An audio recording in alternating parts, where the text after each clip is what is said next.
In the Wild West, there are many ways to make a quick buck. Busking, husking, hog wrangling, hornswoggling, honey fuggling, jug honeying, hoedowning, horse crowning, and of course, counterfeiting. You see, before 1861, the dollar bills that we know and love were not standardized or issued by the US federal government. Instead, more than 1,500 private banks across the country distributed their own bills with their own unique designs under charters from individual states. With upwards of 7,000 different looking bills in circulation, which varied widely in quality and reliability, it was pretty easy to just hand some guy a $5 Monopoly bill, tell him you got it from that bank down on Baltic Avenue, and walk away with your cowboy hat or steamboat or whatever it was that $5 could buy in 1860.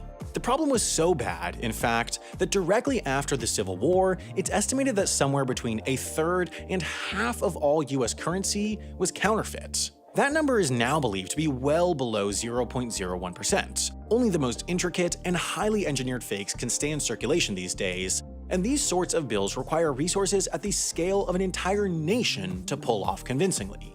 That's where North Korea comes in.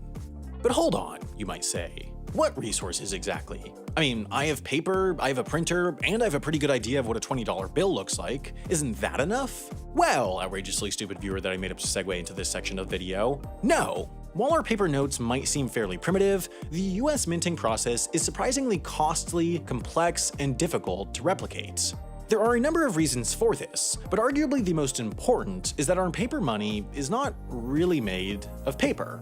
They're actually a blend of 75% cotton, 25% linen, and a handful of red and blue security fibers that are woven in randomly throughout the bill. This unique blend not only makes these bills ideal for a light summertime top sheet, but also gives them a distinct feel that can't be achieved by any other material. As for the printing process, the Treasury uses a hugely expensive intaglio printing press, where ink is applied to a metal plate that's then pressed into the paper with 20,000 pounds of pressure per square inch. This allows for a process called microprinting, where tiny, nearly invisible words are hidden throughout the bill. On denominations higher than the $1 bill, which hasn't changed since 1929 due to the cutthroat vending machine lobby, a fact that my writer came up with as a dumb joke, but then learned is actually the real reason, the security features get even more advanced. All bills 5 and above have an invisible security thread woven into the fabric that, if exposed to UV light, glow a different color depending on the bill. Blue for 5, orange for 10, green for 20, yellow for 50, pink for 100, and turquoise if you've been laundering all your money in a bucket of Mountain Dew Baja Blast.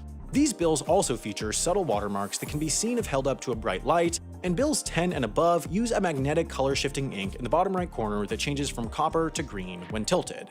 In short, accurately copying one of these bills is expensive, and doing so to turn a profit is nearly impossible. But sometime in the late 1980s, North Korea's Room 39, the clandestine office that maintains the country's slush fund through meth production, insurance scams, and yes, counterfeiting, set out to produce perfect $100 bills in a large enough volume that the operation would be profitable. By 1990, Kim Il-sung had sourced an identical intaglio printing press from Japan, cloth paper with the same iconic red and blue fibers from Hong Kong, magnetic color-shifting ink from France, and a terrified workforce from his very own home country because it's important to keep manufacturing local. Good on you, Kim. The bills that Room 39 produced became known as superdollars because their only discernible flaws, if any, were that they were actually too perfect. For example, this line on the base of this lamppost on the back of the $100 bill is a little faded on the real deal, whereas Kim took the artistic liberty of filling it back in one version of the superdollar. On another version, the clock hands on Independence Hall stay inside the inner circle, whereas on the real bill they poke out just a smidge. By 2006, there were estimated to be 19 different variations of the superdollar in circulation, each bearing a unique, nearly unnoticeable flaw. Not all these variants can be traced back to North Korea though. In 2002, a British crime syndicate was caught printing superdollars on a smaller scale, and some have also accused the CIA of producing a variant for off-the-books operations. Of course, we're not accusing them of that because this is a channel about bricks. Anyways, for many decades, these supernotes made the US Treasury quake in their fancy coin-studded boots. While it might not seem like a big deal for North Korea to print out some extra cash to not feed people with, foreign counterfeiting operations have long been considered an act of war.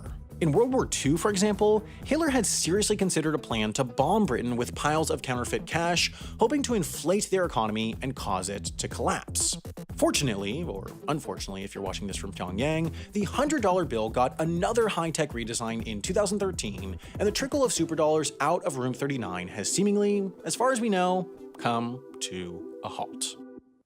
If you happen to have some superdollars just laying around for, reasons, you should not use them to get HelloFresh, specifically because I feel like our sponsor would not appreciate us telling you to use shadily acquired North Korean counterfeit currency to buy them. However, in any other circumstance, you should really try them out. I've been using HelloFresh for over a year, long before they became a sponsor, and even have these hundreds of recipe pages to prove it.